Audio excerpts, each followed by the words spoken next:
우리 함께 나누실 말씀은 하나님의 나라 주 예수 그리스도라는 제목으로 사도행전 28장 16절에서 31절까지 우리 함께 읽으며 나누겠습니다. 한번 읽어볼까요? 시작. 우리가 로마에 들어가니 바울에게는 자기를 지키는 한 군인과 함께 따로 있게 허락하더라. 사흘 후에 바울이 유대인 중 높은 사람들을 청하여 그들이 모인 후에 이르되, 여러분 형제들아, 내가 이스라엘 백성이나 우리 조상의 관습을 배척한 일이 없는데 예루살렘에서 로마인의 손에 죄수로 내준 바 되었으니 로마인은 나를 신문하여 죽일 죄목이 없으므로 석방하려 하였으나 유대인들이 반대하기로 내가 마지못하여 가이사에게 상소함이요 내 민족을 고발하려는 것이 아니니라. 이러므로 너희를 보고 함께 이야기하려고 청하였으니 이스라엘의 소망으로 말미암아 내가 이 쇠사슬에 매인 바 되었노라. 그들이 이르되, 우리가 유대에서 너에게 대한 편지도 받은 일이 없고 또 형제 중 누가 와서 너에게 대하여 좋지 못한 것을 전하든지 이야기한 일도 없느니라. 이에 우리가 너희의 사상이 어떠한가 듣고자 하니 이 파에 대하여는 어디든지 반대를 받는 줄 알기 때문이라 하더라. 그들이 날짜를 정하고 그가 유숙하는 집에 많이 오니 바울이 아침부터 저녁까지 강론하여 하나님의 나라를 증언하고 모세의 율법과 선지자의 말을 가지고 예수에 대하여 권하더라. 그 말을 믿는 사람도 있고 믿지 아니하는 사람도 있어 서로 맞지 아니하여 흩어질 때에 바울이 한 말로 이르되, 성령이 선지자 이사야를 통하여 너희 조상들에게 말씀하신 것이 옳도다.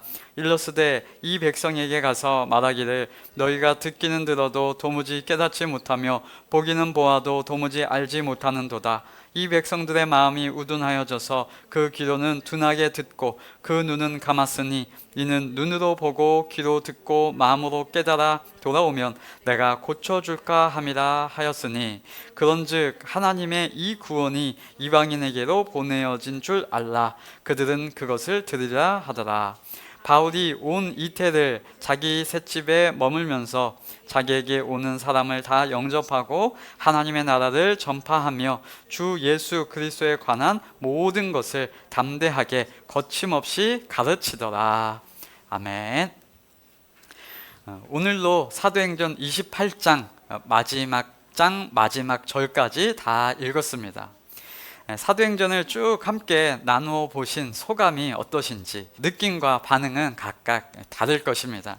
그런데 한 가지 꼭 기억하기를 바라는 분명한 사실이 있습니다. 그것은 뭐냐 하면, 하나님의 역사는 하나님께서 이루시고 하나님의 역사는 하나님께서 하나님의 때에 기필코 완성하시는구나 라고 하는 사실, 그 사실을 꼭 기억하셨으면 좋겠습니다.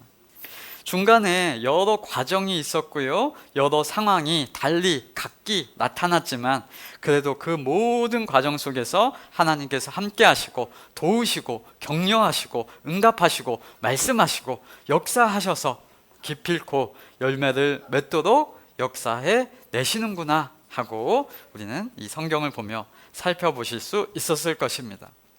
과연 하나님은 하나님의 역사를 친히 그 하나님의 때에 성취하시는 분입니다. 하나님의 일하심과 그 결과, 그 열매가 무엇입니까? 성경에 나오는 제자들과 또 베드로, 바울 이런 사람들 뿐만 아니라 저와 여러분을 포함한 하나님의 성도, 그 성도의 변화된 존재, 하나님의 자녀됨, 그것이고, 그리고 성도의 삶 속에, 우리의 삶 속에 나타나는 성령의 열매가 하나님의 일하심의 결과입니다. 대표적으로 이렇게 얘기할 수 있죠. 갈라디아서 5장 22절에서 23절, 성령의 열매는 사랑과 기쁨과 화평과 인내와 친절과 선함과 신실과 온유와 절제입니다 라고 말하고, 그 뒤에 이렇게 기록되어 있습니다. 이런 것들을 막을 법이 없습니다 라고요. 하나님의 마음으로, 성령으로, 예수 그리스도의 원리로 행하면 그 결과, 그 열매는 당연히 나타나는 것, 그것이 진리다라고 얘기합니다. 그것을 누가 막을 수 있습니까? 그것을 어떤 법으로 막을 수 있습니까? 어떤 존재가 그걸 막겠습니까? 이런 열매를 누구도 어떤 법으로도 막을 수가 없다는 것입니다. 왜냐하면 그 열매 하나님이 만드시고 그 결과 하나님이 이루시기에 기필코 나타나는 것이라는 진리를 선언하는 것입니다.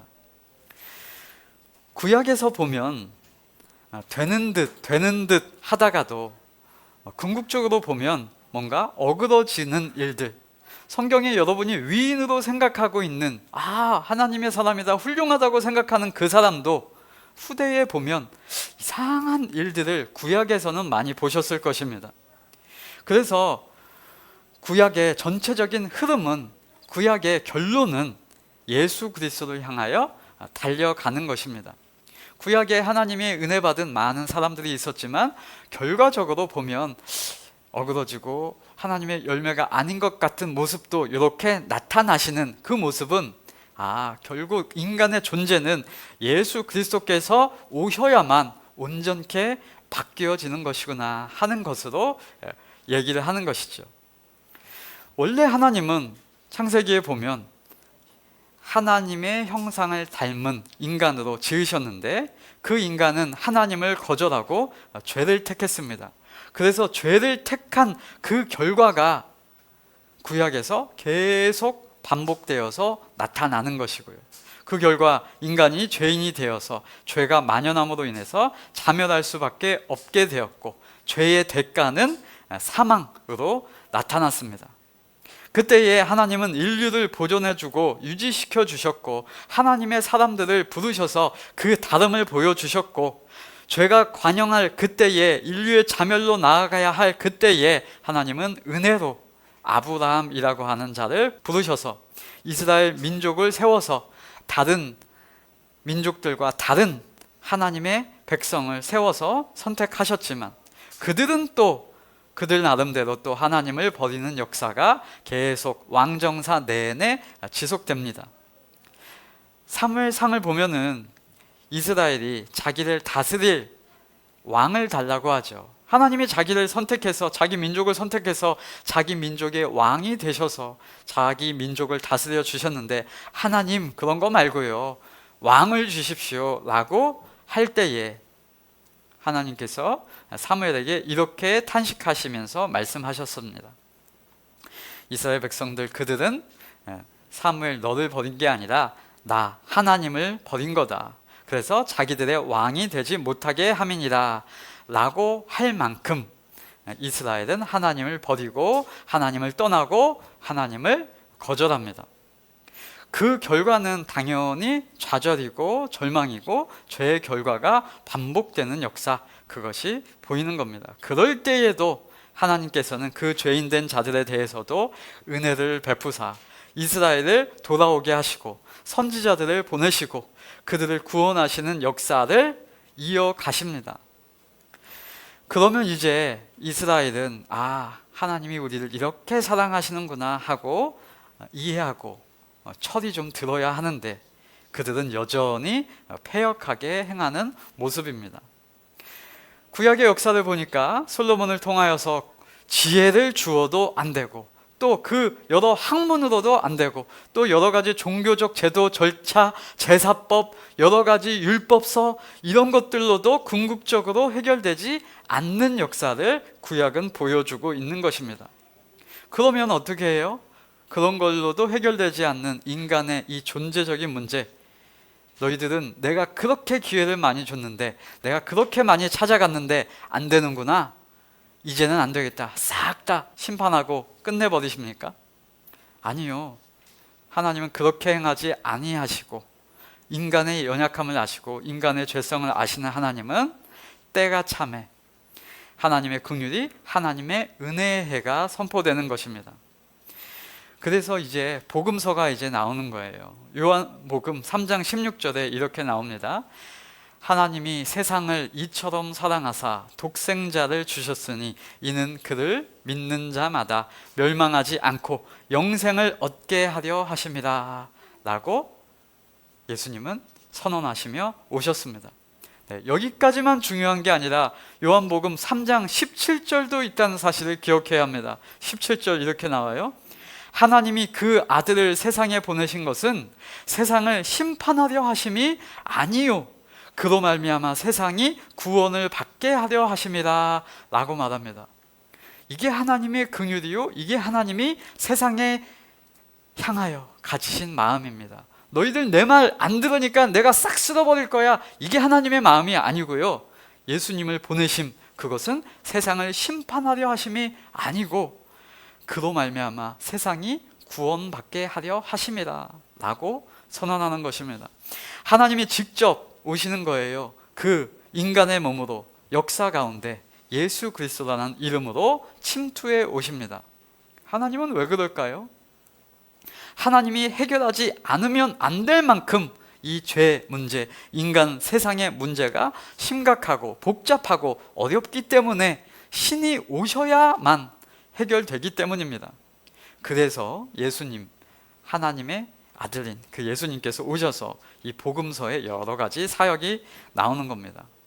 자, 주님께서 그렇게 일하셨습니다. 사역하시고 역사하시고 일을 행하셨습니다. 주님의 공생의 임기가 국회의원 임기보다 짧죠.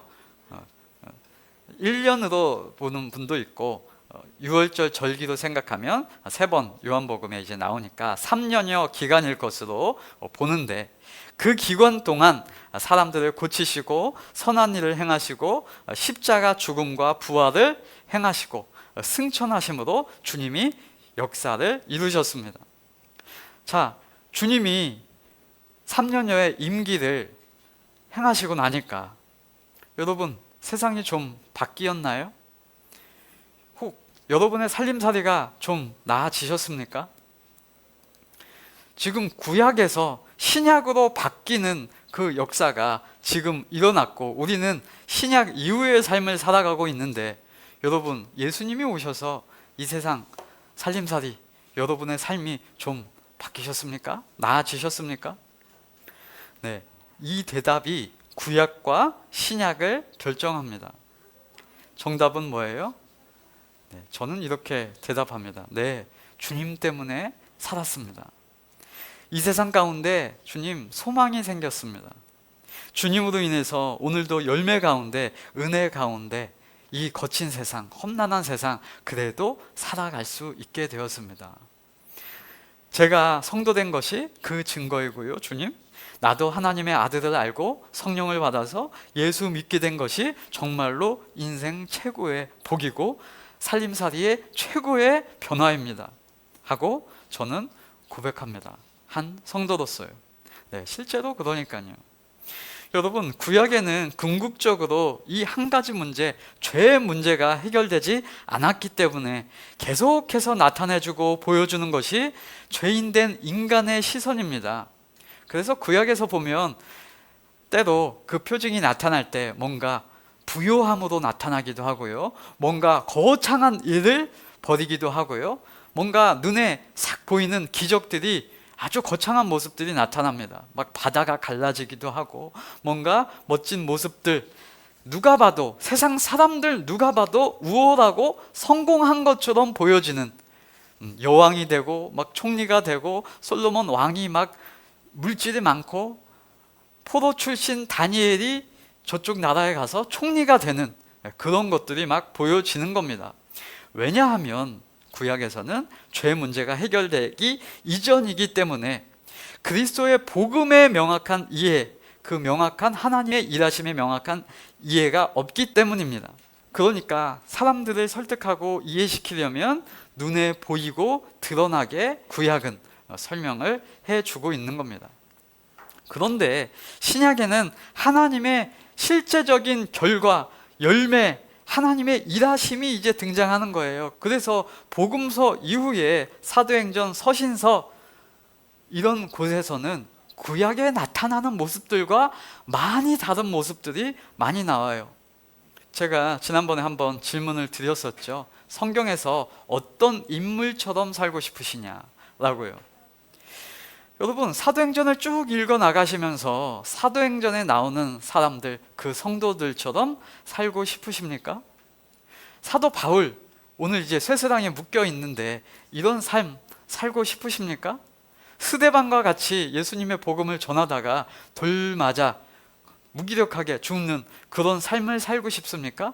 아니면 모세 막 지팡이로 막 가르치면 막 기적이 나타나고 총리된 요셉 그 삶 속에서 2인자로서, 2인자가 어디예요? 노예 출신인데 2인자로서 그런 삶을 또 거부가 되었더라 하는 그런 삶, 구약에 나타난 그런 인물처럼 살고 싶으십니까?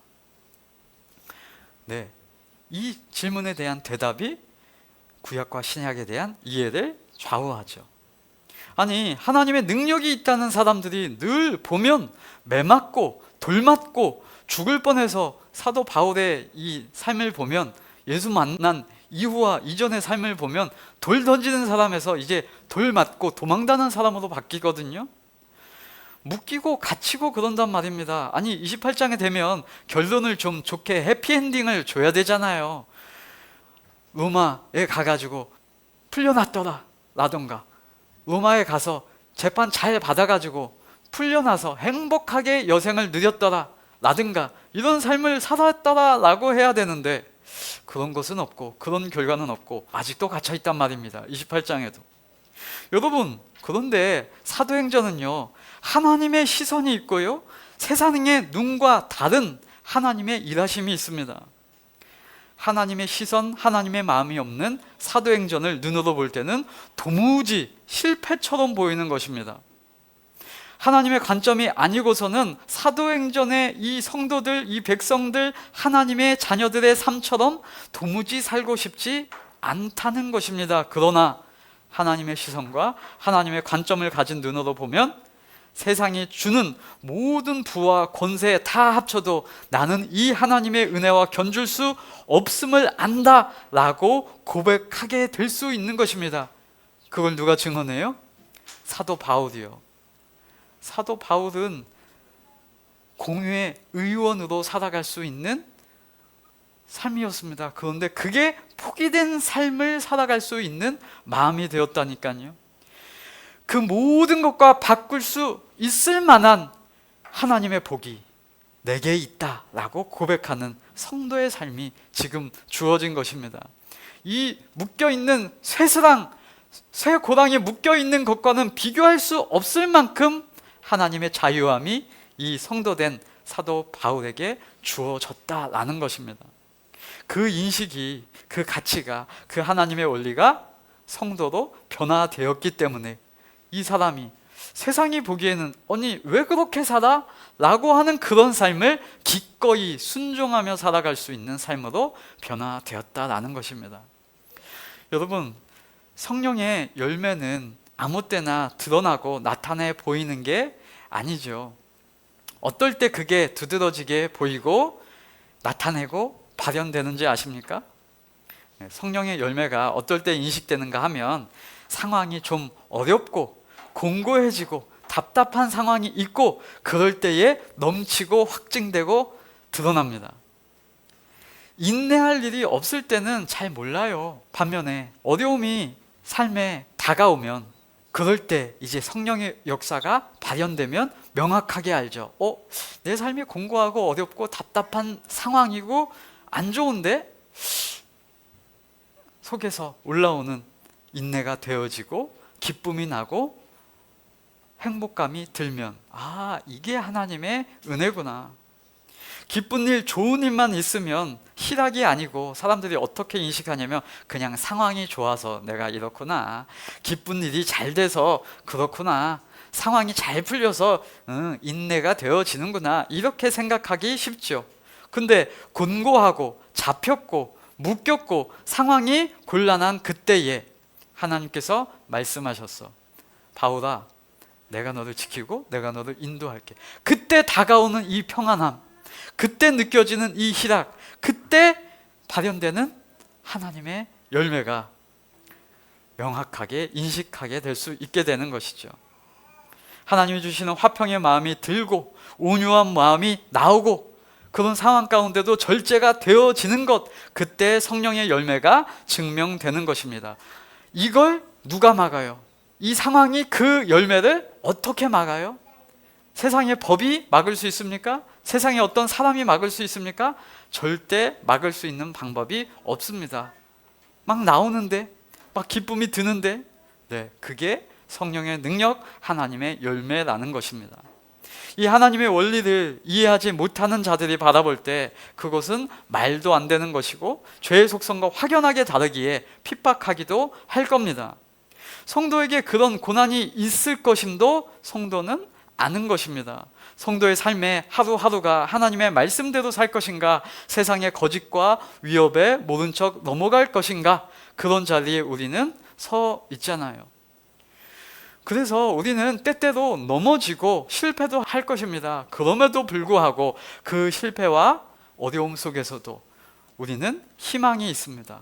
왜냐하면 우리는 하나님을 때로 떠나기도 하고 우리는 하나님을 때로 부인하기도 할 그때에도 하나님은 저와 여러분을 놓지 않으시고 계신다는 것을 우리는 알 수 있기 때문입니다. 그렇기에 이 상황을, 이 환경을 뛰어넘는 하나님의 열매가 얼마나 귀한 것이고 얼마나 가치 있는 것인지 하나님의 나라를 맛보며 살아가자라고 계속해서 권면을 드리는 것입니다. 자, 그 사도행전의 마지막을 한번 살펴보시겠습니다. 바울은 드디어 하나님이 말씀하신 대로 로마에 기어코 도착을 했습니다. 여러 가지 우여곡절이 있었음에도 불구하고 하나님이 그 배에서 바울에게 말씀하신 대로 바울은 도착을 했습니다. 로마에 도착했으니 이제 뭔가 특별하고 별다른 것을 이제 또 바울이 할까요? 아니요. 받은 바 복음을 그곳에서도 또 증언하는 것입니다. 같은 얘기를 계속 바울은 하고 있습니다. 먼저 유대인 이 지도자들을 초청해서 말을 합니다. 17절, 여러분 형제들아, 내가 이스라엘 백성이나 우리 조상의 관습을 배척한 일이 없는데 예루살렘에서 로마인의 손에 죄수로 내어준 바 되었으니 로마인은 나를 신문하여 죽일 제목이 없으므로 석방하려 하였으나 유대인들이 반대하기로 내가 마지못하여 가이사에게 상소하며 내 민족을 고발하려는 것이 아니니라 하고 말합니다. 내가 우리 민족의 배신자가 아닙니다 라는 소리죠. 지금 행색이 로마 황제에게 유대인을 고발하고 내가 상소하는 것처럼 되어 있는 상황인데 그게 본의가 아니다 하고 말을 하는 겁니다. 이거 오해를 풀어주는 것입니다. 우리는 같은 형제고 같은 것을 배웠고 그러면서 늘 강조하면서 이야기하죠. 그러면서 말하는 거 20절, 이러므로 너희를 보고 함께 이야기하려고 청하였으니 이스라엘의 소망으로 말미암아 내가 이 쇠사슬에 매인 바 되었노라 라고 얘기합니다. 내가 이렇게 지금 쇠사슬에 매여 있는 것은 뭐 때문이래요? 이스라엘의 소망 때문이다 라는 것입니다. 이 말은 참으로 아이러니하죠. 매여 있는 이유가 소망 때문이래요. 이스라엘의 소망으로 말미암아 매여 있대요. 상식적으로 말할 때 묶여 있지 않아야 소망을 말할 수 있는 것이고요, 풀려 있어야 소망이 넘치는 것인데 소망 때문에 매인 바 되었다라는 말을 합니다. 이스라엘의 소망을 말하고 이 구원 이런 것들을 바울이 얘기하고 있는데 그것으로 인해서 묶였답니다. 이 대조되는 것 같은 이 상황을 바울이 로마서에서는 이렇게 풉니다. 바울의 상황을 생각해 보시면서 제가 로마서 5장 3절부터 읽어드려 볼게요. 우리가 환난 중에도 즐거워하나니 이는 환난은 인내를, 인내는 연단을, 연단은 소망을 이루는 줄 알미로다. 소망이 우리를 부끄럽게 하지 아니함은 우리에게 주신 성령으로 말미암아 하나님의 사랑이 우리 마음에 부은 바 됨이니 우리가 아직 연약할 때에 기약대로 그리스도께서 경건하지 않은 자를 위하여 죽으셨도다 라고 말합니다. 자, 그러면 연결을 해볼게요. 여러분, 이스라엘의 소망이 어디에서 난다고 바울은 지금 얘기합니까?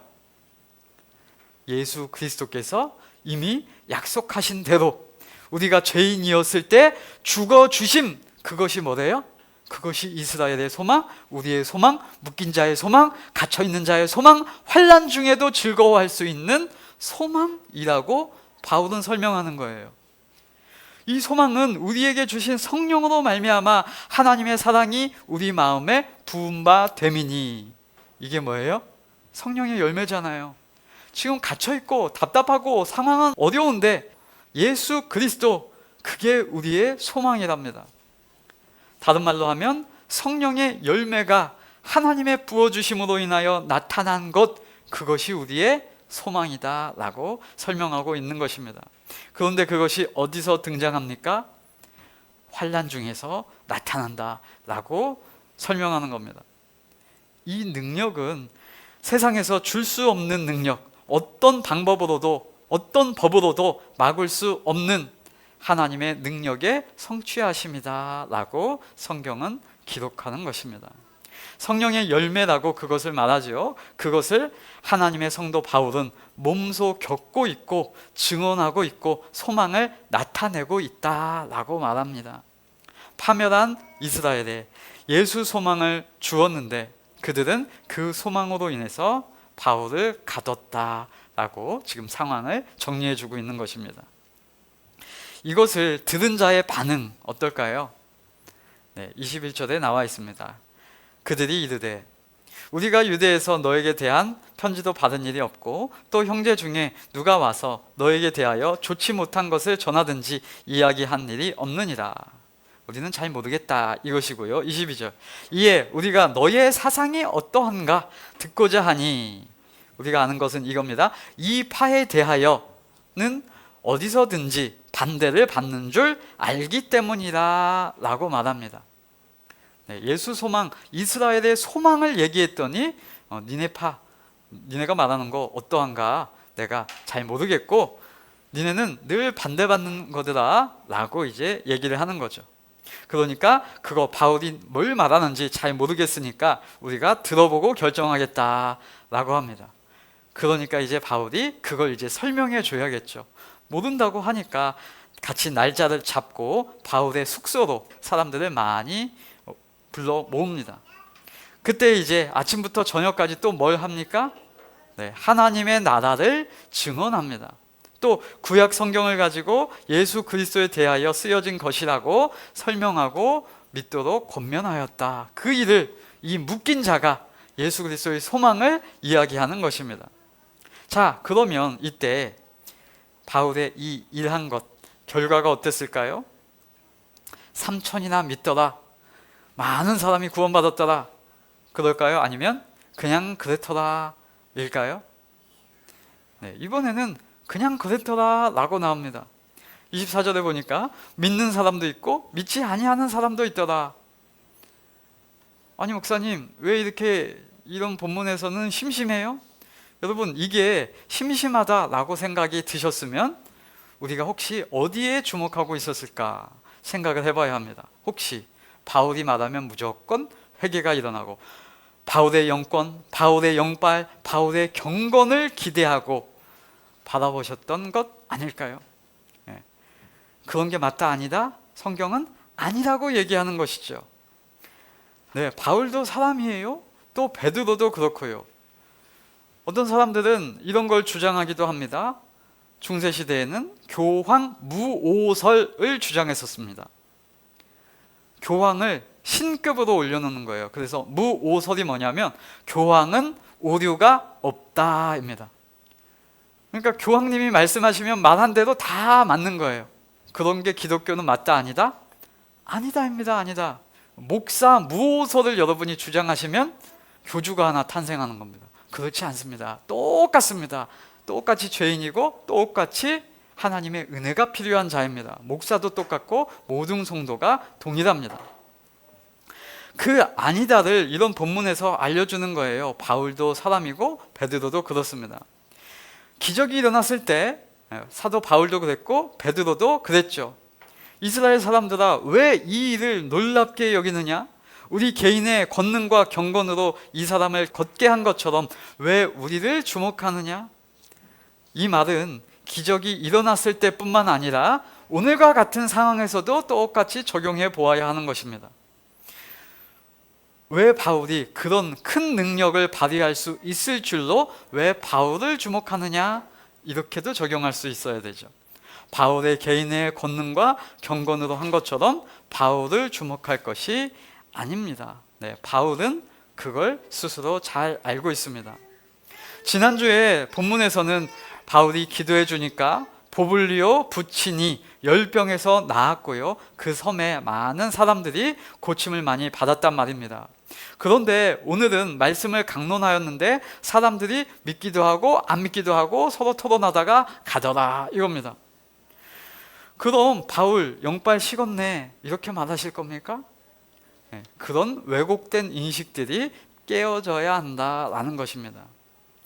재밌는 게 이제 예전에 기도원이나 이런 데 가서 보면 사람들이 어떤 분이 막 영빨 있다고 그 기도원에 가서 기도해야 낫는다고 막 쫓아다닙니다. 그 사람이 능력 있고 그 사람이 안수해주면 낫고 그 사람이 기도해주는데 가장 앞자리에 앉으면 낫는데요, 그런 능력이 그 사람에게 있대요. 그런데 그런 곳에 꼭 가가지고 기도를 받았어, 많은 헌금을 하고 믿음을 많이 보였어. 그런데도 안 나오면 꼭 그런 사람들이 말하는 거, 꼭 누구 핑계를 대냐면 기도 받은 사람이 아직 준비가 안 돼서 그렇다고. 기도 받는 사람 핑계를 대요. 아니, 광고는 그렇게 안 했잖아. 그 사람이 능력 있고 그 사람이 영권 있다고 해서 그 사람을 믿고 갔는데 안 나오면 꼭 네 믿음이 약하네 라고 말을 하더라 말입니다.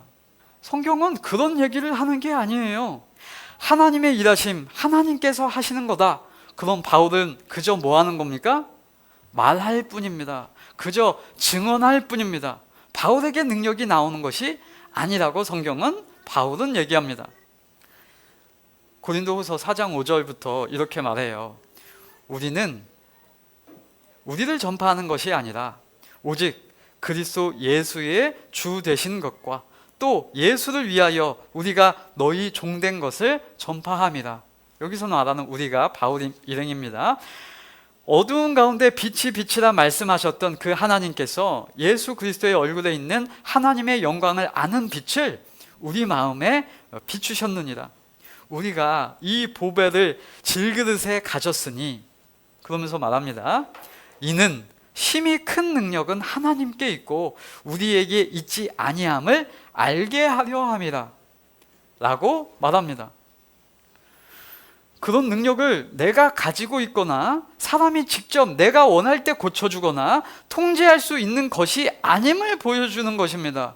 여러분, 혹시 그런 능력을 누가 발현한다, 내가 그렇게 하면 그런 일이 나타난다 라고 하면 귀를 닫으시면 됩니다. 아, 성경과 다르게 하는구나. 내 마음대로 신을 조정할 수 있는 게 아니고요, 내 마음대로 초능력처럼 그 능력을 발휘할 수 있는 게 아닙니다. 그 능력을 내가 뿜어내는 것이 아니다라고 많은 기적이 나타났던 사도 바울도 이런 얘기를 하는데, 오늘날에는 그런 자들이 굉장히 많죠. 와, 기적이 막 일어나면 저 사람 영빨, 저 사람 기도, 와, 저 사람의 능력, 기도를 하루에 몇 시간을 한대. 네, 그런 것에 집중하는 것이 아니라 그 또한 혹 능력이 나타나면 그것조차 하나님의 은혜이고요, 나는 그냥 힘이 없고 약하고 그저 작은 교회, 개척교회에서도 기도했는데 하나님의 능력이 나타나면 하나님의 은혜가 발현되는 것, 그것이 하나님의 기적, 하나님의 능력인 줄 믿으시기 바랍니다. 뭔가 기적이 없는 것 같아 보이면 기도받는 자의 문제다 이렇게 하는 것이 아니라 그 또한 하나님이 역사하시는 때와 섭리가 있는 것입니다. 우리는 하나님을 바라보며 하나님을 의지하며 하나님을 인식할 뿐입니다. 그래서 그런 역사가 막 일어나지 않을 때에도 이 사도 바울은 낙심하거나 당황하지 않습니다. 왜 그럴까요? 그렇게 그런 역사, 놀라운 기적, 그런 능력이 나타나지 않을 때에도 당황하지 않으시려면 뭘 해야 합니까? 성경을 알아야 합니다. 하나님의 일, 하나님을 알아가시면 됩니다. 바울이 하나님의 일하심을 이렇게 설명합니다. 25절. 서로 맞지 아니하며 흩어질 때에 바울이 한 말로 이르되, 성령이 선지자 이사야를 통하여 너희 조상들에게 말씀하신 것이 옳도다. 너희들이 그렇게 나타나는 반응 이미 나 성경을 통하여 알고 있었어 라고 실망하지 않는 거죠.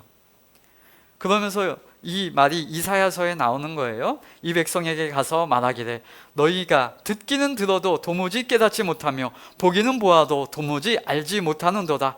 이 백성들이 마음이 우둔하여져서 그 귀로 둔하게 듣고 그 눈은 감았으니 이는 눈으로 보고 귀로 듣고 마음으로 깨달아 돌아오면 내가 고쳐줄까 함이니라 라고, 내가 말을 하고 내가 얘기하고 하는데 도무지 알지 못하고 깨닫지 못하고 거절하더라 라고 하는 선지자의 말이 있어요. 그런데 여러분, 이것도 엄청난 하나님의 역설인 것이 뭔지 아세요? 이렇게 말씀하시면서 하나님이 수천 년 수십 년을 계속해서 뭘 하세요? 이스라엘 백성들 가운데 선지자들 보내십니다. 아니, 듣지 못할 것이면 안 보내야지. 그들이 돌아오면 내가 고쳐주지 않을 거라면, 고쳐주기 싫으시다면 보내지를 마셔야지. 그런데 하나님은 계속해서 사람들을 부르시고 예레미야를 부르시고 이사야를 부르시고 엘리사를 부르시고 엘리야를 부르시고 많은 선지자들을 부르셔서 그들에게 선포하라 하십니다.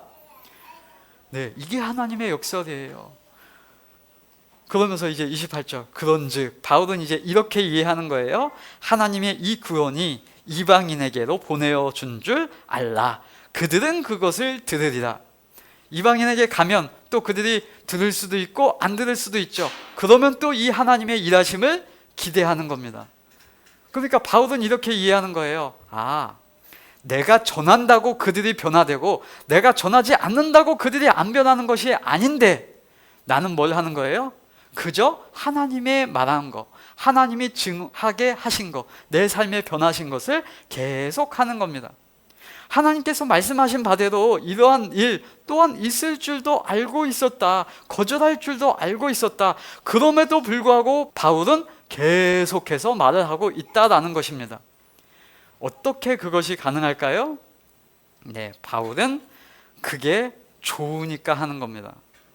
바울은 그 변화된 자신이 좋으니까, 그 복음이 기쁘니까, 그 복음을 맛보니까 행복하니까, 와, 내가 이게 갇혀졌는데도 내 기쁨이 있구나, 성령의 열매가 있구나, 답답한 상황 중에도 하나님의 역사하시니까 희락이 나오는구나, 내게 사람들이 충성하게 만들어서 내가 한번 사람들에게 기도해줘서 돈을 벌어먹으려고 하는 그런 걸로가 아니라 하나님께 충성할 수 있는 충성이 나오는구나, 어려운 상황 가운데서도 인내가 되어지는구나. 와, 이전과는 다른 이 성도의 삶을 맛보니까 행복하니까 어떻게 하는 거예요? 그저 말하는 거예요. 혹 그들이 들어 변화되어서 깨달아서 하나님의 구원을 맛봐. 오케이, 좋고. 혹 그들이 몰라, 이해하지 못해, 거절해. 오, 그것도 괜찮아. 왜? 나는 내가 기쁜 그 일을 하고 있기 때문입니다.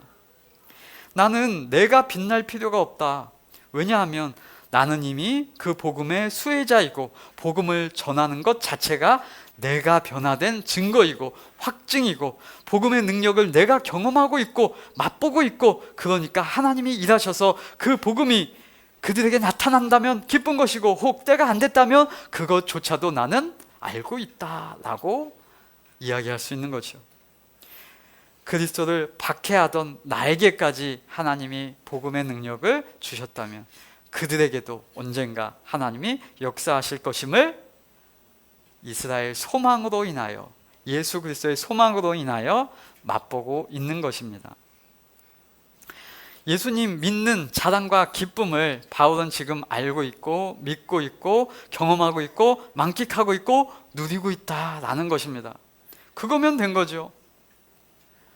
바울은 그걸 합니다. 다 나와 같이 되기를 원한다. 그리고 이제 마지막 구절 30절입니다. 바울이 만 2년을 자기 셋집에 머물면서 자기에게 오는 사람들을 다 영접하고, 그리고 31절 하나님의 나라를 전파하며 주 예수 그리스도에 관한 모든 것을 담대하게 거침없이 가르치더라, 이것입니다. 끝. 이걸로 충분합니다. 바울이 앞으로 뭘 했는지, 바울이 어떻게 죽었는지, 바울이 무슨 유물을 남겼는지, 성경은 그런 것에 관심이 없습니다. 그런 것 기록하고 있지 않습니다. 사람들은 꼭 그것에 관심이 있어요. 그래가지고 바울의 어떻게 죽었는지에 대한 전승, 바울이 어떻게 뭔가 일을 하고 갔는지에 대한 유물, 그런 것에 생각을 하는데, 성경은 아니, 하나님의 나라를 전파하며 주 예수 그리스도에 관한 모든 것을 담대하게 거침없이 가르치더라. 끝. 이렇게 가는 겁니다. 진작에 여러분, 바울이어야만 그 일이 되었고 바울이 없으면 그 일이 안 되었다, 이런 것은 없습니다. 그것이 아니라 전적으로 예수 안에서 시작되고 예수 그리스도의 소망으로 완성되는 것입니다. 바울이 아니면 다른 누군가를 통하여 또 전파되었을 것입니다. 또 그들도 말을 안 듣고 그들도 안 되었으면 성경은 뭐라고 말해요? 이 돌들로도 하나님을 찬양하고 하나님을 증언하게 하셨을 것입니다. 예수님이 말씀하시잖아요. 예수님이 잡혀갈 때에, 야, 내가 하나님의 12군단 되는 천사를 동원하지 못해서 내가 잡혀가는 줄도 아느냐? 네, 그것이 아니다 그거죠. 능력이 없어서 그렇게 하는 게 아니다 그거죠. 이들이 안 했으면, 혹 바울이 말 듣지 않았으면, 혹 이 제자들이 듣지 않았으면 하나님은 돌들로도 하나님을 증언하게 하셨을 것입니다. 이것을 누가 아는 거예요? 바울이 아는 거예요. 바울은 스스로 아는 거예요. 와, 하나님이 나를 택하셨다고? 내가 아니어도 될 일을 굳이 나를 통해서 역사하셨다고? 이게 정말로 멋진 것이고 감사한 것이고 행복을 느끼는 것이죠. 와, 내가 아니라도 하나님의 복음은 전파될 것인데, 이런 나를 통해서 하나님을 핍박하고 예수 믿는 자를 박해하고 심지어 그런 죽이는데 가담한 나를 통해서도 하나님이 역사하신다고? 예수 그리스도의 역사를 나를 통해서 역사하게 하신다고? 그 영광된 일에 내가 함께 동참되어지고 있다고? 정말로 감사하다, 정말 기쁘다. 그 전율이, 감사가, 기쁨이, 하나님의 영광의 동참이 막 솟구쳐 가고 있는 것입니다. 저와 여러분이 그런 자라는 것입니다. 저와 여러분이 하나님의 영광에 동참된 자들이라는 것입니다. 하나님의 성도의 기쁨을 얻은 자라는 것입니다. 예수 그리스도의 일하심에 교회로서 동참되어져서 하나님의 완전한 것에 이르기까지 나아가는 하나님의 성도라는 것입니다. 이 나라의, 하나님 나라의 복음을, 예수 그리스도를 우리에게까지 알게 하시고 우리에게 열매 맺어지도록 역사해 주신 것입니다. 그 하나님께서 일하셔서 이 복음이 이 땅끝까지, 우리에게까지, 나에게까지 왔다. 사도행전 1장에 말했던 예수 그리스도로 인하여 성령을 부어주고 예루살렘과 유다와 사마리아와 땅끝까지 이르러 하나님의 증인이 되게 하시겠다는 하나님의 약속이 이 땅끝, 저와 여러분, 나에게까지 왔다. 이 복음의 능력이 나의 모든 상황 가운데 성령의 열매로 나타나게 하셨다. 그 예수 그리스도로 인한 자랑과 예수 믿는 기쁨이 우리 성도의 힘이며 모든 절망과 환난 속에서도 하나님으로 인하여 소망이 발현되는 그 성령의 열매가 능력임을 아시고, 이 세상 모든 상황 가운데서도 하나님 나라에 속한 자로서, 하나님의 자녀로서, 하나님의 아들로서, 하나님의 딸로서 담대하게 살아가시기를 예수 그리스도 이름으로 축복합니다.